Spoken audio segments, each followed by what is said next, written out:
Tamang gala na naman kaming magkakaibigan at ang ruta namin ay sa bayan ng Mauban sa probinsya ng Quezon. Masarap na pagkain ang aming nabungaran. Pero ang pakay talaga namin ay mapuntahan ang pinagmamalaking isla ng bayan nila. Ang Cagbalete Island. Konting adventure para marating ang resort na aming matutuluyan. Masarap na salo-salo, huli tali kasama ang mga buling kaibigan. Ilan lang yan sa mga na-experience namin dito sa isla ng Cagbalete Island.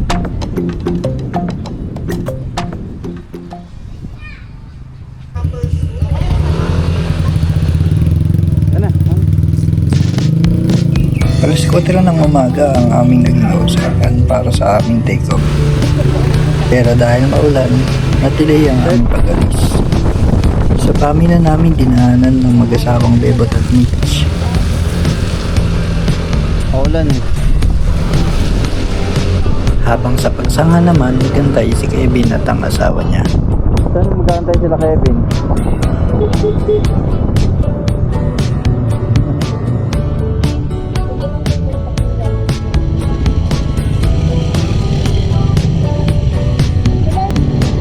Ano, bakbak na. Ang lakas ng ulo sa atin. Simula kanina. Tara. Si Kevin na rin ang aming pinauna para siya na rin ang mag-lead sa aming daraanan. Maulan-ulan at basa ang kalsada, kaya naging banayad lamang ang aming takbuhan.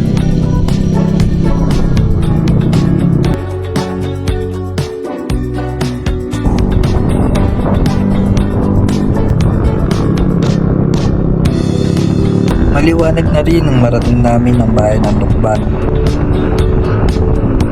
Ilang sandali pa ay gumaliwa na kami upang sa bayan na ng Sampaloc dumaan. Ito kasi ang pinakamalapit na way patungong bayan ng Mauban. Maganda ang kalsada dito at bibihira lamang ang sasakyan na dumadaan.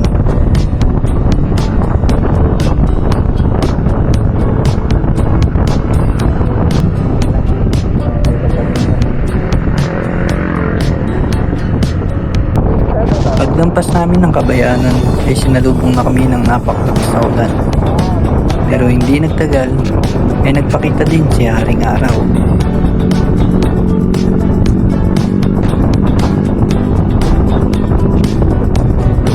Ilang sandali pa ay narating na namin ang arko ng bayan ng Mauban.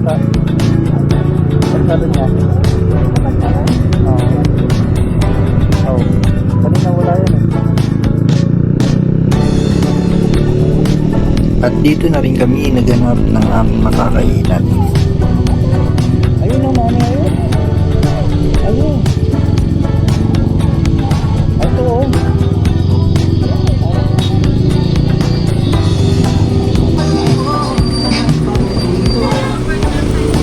Itong Pancit Quezon at ilang kakanin ng aming sinubukan.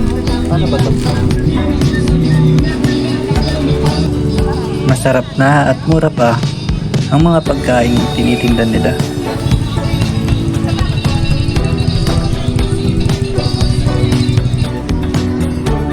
Chismisan muna at konting asaran bago kami magpatuloy sa aming biyahe.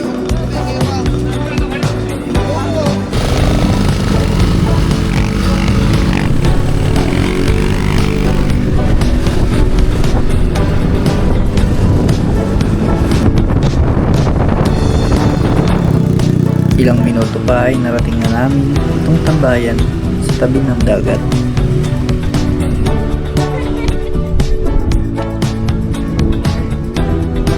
Dito na rin kami nagpahinga at nagantay habang namimili ang mga kababaihan.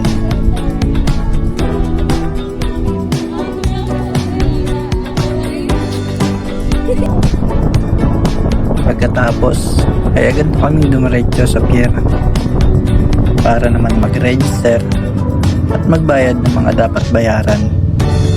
Medyo nagulat lang kami dahil ang mahal ng presyo.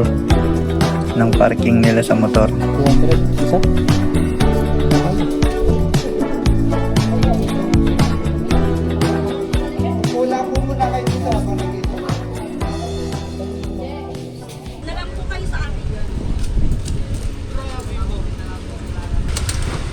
So tayo kay ate.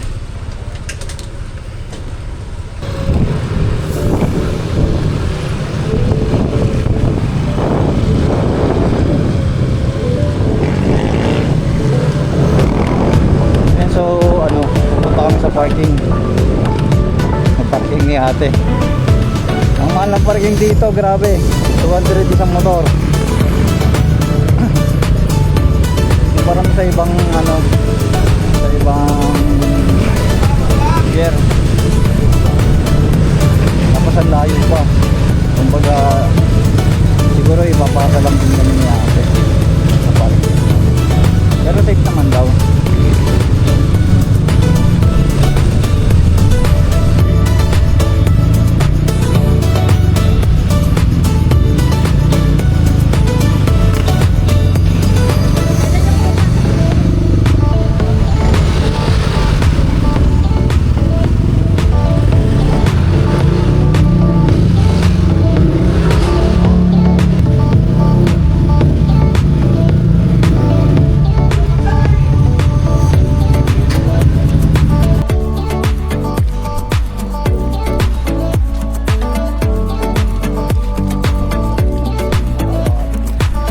At pagbalik nga namin ng pier ay agad na rin kaming pumunta sa sasakyan naming bangka.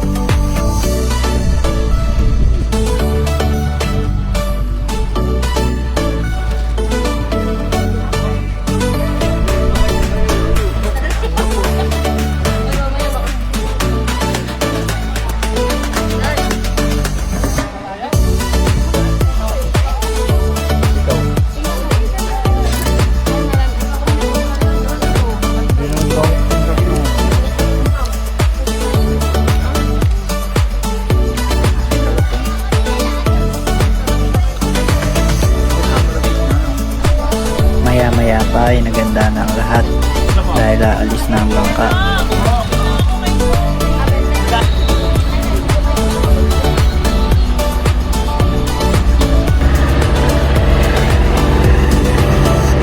Kulang 2 oras din na naging biyahe namin sa bangka bago namin narating ang isla.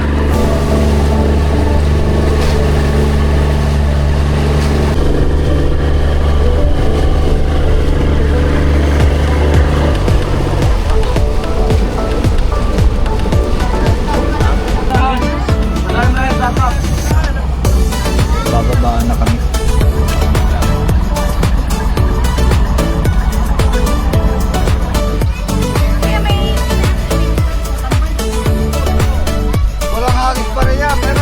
Pagbaba pa lang ng bangka ay talagang mabibigani ka sa ganda ng kanilang isla. Malinaw ang tubig, puti ang buhangin, at sariwa ang hangin. Malinis at maliwalas ang kapaligiran. Maya-maya pa ay dumating na si kuya na siyang magseservice sa amin. Hindi nga pala kami magkakasya, kaya mga babae muna ang pinauna namin. At habang inaantay si kuya ay naglakad-lakad muna kami.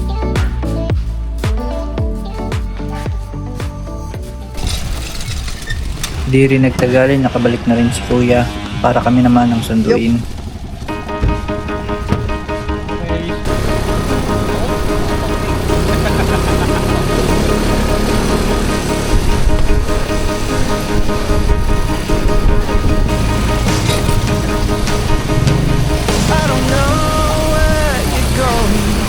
I know the road is long. Wonder if you could use some company. I'm headed out that way. So what I'm trying here to say is I wouldn't mind if you came along with me. Take a road trip, pack the car, give yourself a holiday. We can go the long way if you like. Take a road trip,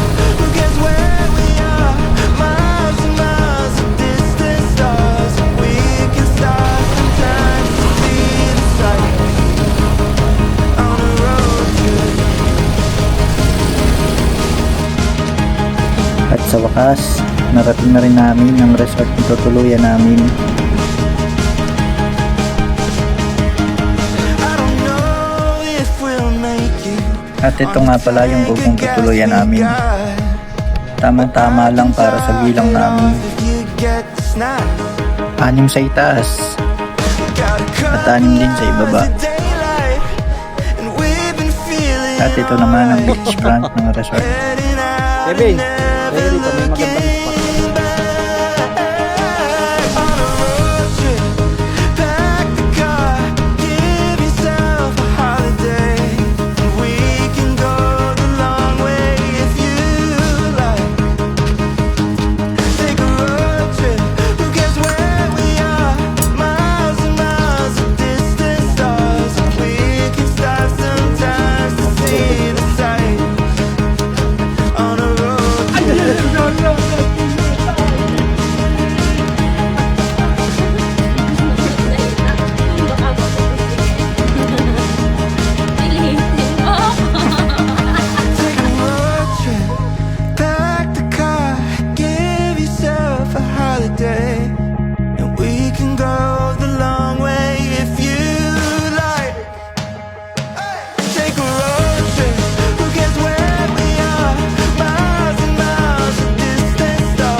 Hapon na rin ang kami magsiliguan. Bawal ba? At Nakalagay. dito na nagumpisa ang masayang kwentuhan, hasaran, at syempre, hindi mawawala ang bulihan.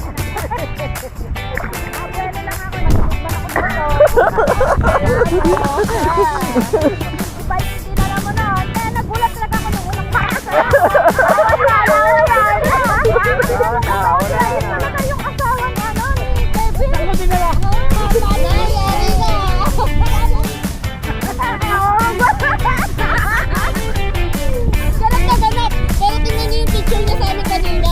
May pagdamapapak. Pagpili namin pulis kalat.